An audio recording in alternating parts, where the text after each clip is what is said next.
Erectile dysfunction is not low testosterone and music. And I can prove it in just a second, but first I need to explain something very, very important. Music.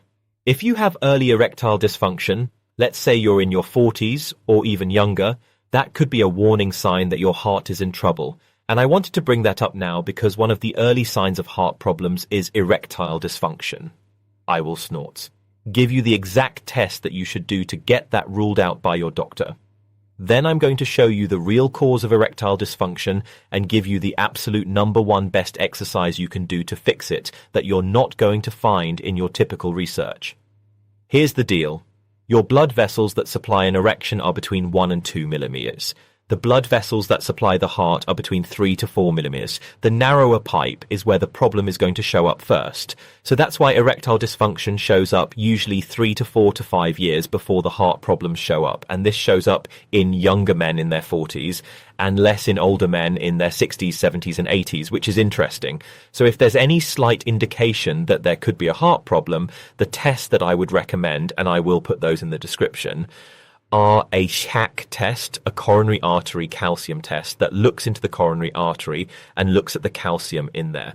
But also, and this is a non-invasive test, an ultrasound of the carotid arteries. And then also a fasting insulin test, a really important measurement of what's going on systemically in your body. You want that number under 5.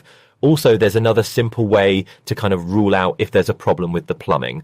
Do you get erections in the middle of the night or in the early morning? If do have early morning erections or nocturnal erections, chances are it might not be a vascular problem, but not because the testosterone is low.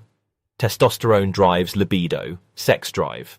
It doesn't drive the mechanical erection itself. I mean, just think about the most famous erectile dysfunction drug on the market, Viagra. Does Viagra boost your testosterone? No. What does it do? It increases something else, which I'm going to get into. And also, if you look up erectile dysfunction, it'll relate it to something called venous leak. That's not what's going on. You don't have holes in your vein system that are causing a problem with erectile dysfunction. Here's a sponge. Okay? And if we took the sponge in my hand and we squeezed it tightly and I slowly relax my grip and let the sponge grow to its natural capacity, that would be an erection. An erection is a relaxation of smooth muscle that allows this sponge-like tissue to fill up with blood. And then that blood that fills up in the sponge shuts the exit door, okay? So then the blood can't leave. And so the thing that causes an erection, which is actually the same thing that Viagra works on, is called nitric oxide. This is the message that causes the smooth muscle to relax and allow the sponge to fill up to its full capacity. Big question is, what is causing the decrease of nitric oxide? Now, if we take an 18-year-old versus a 70-year-old, we get a huge drop in nitric oxide. A 70-year-old has a drop of nitric oxide by 75%. So you can now see where the problem is. As we age, we make less nitric oxide. So a lot of people ask me, what supplements do I recommend? Now, of course, I'm not biased of my own high-quality supplement line, but if you go to Amazon and type Dr. Berg supplements, you'll find more information. And let me just go through all the things that suppress nitric oxide. Poorly controlled blood sugar, smoking or vaping, sleep apnea, having a sedentary life, not exercising, chronic inflammation, being on certain medications, and even mouthwash can to some degree interfere with bacteria that can actually lessen your ability to make nitric oxide. So now let's talk about the #1 exercise to help fix erectile dysfunction. This exercise recruits like 70% of your muscles, creating a massive rushing of blood and friction through the blood vessels, generating a lot of nitric oxide, usually within 48 hours. And what is this exercise? Deadlift or a squat? Now, before you jump into this exercise, you might have to work up to it. And there's a whole way to do that, and I will put some links down below of how to do this, but this is one of the best exercises that I would recommend. I have a free download that I want to give to you.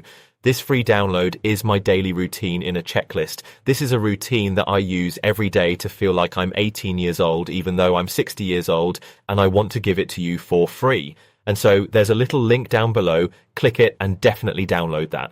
Are there other things to do? Yes. #1, go on a low-carb diet with intermittent fasting. #2, consume foods that can naturally increase your nitric oxide. Out of all the vegetables, arugula stimulates nitric oxide the most. You also have cacao, which is unheated chocolate. It's like a raw cocoa powder, and some people put it in their coffee and drink that to get more nitric oxide. Beet powder also is another thing that people are using to increase nitric oxide. And also, if there's any signs that you might have cardiovascular problems, you should get those checked out. I'll put some tests down below in the description so you can talk to your doctor about getting those tests. But even if those tests show up negative, you still want to go on a low-carb diet with intermittent fasting as part of something to help reverse that. Now, even though erectile dysfunction is not caused by low testosterone, testosterone is vitally important not just in libido, but also to increase your muscle mass. And for more information on that, watch this video right here. Check it out.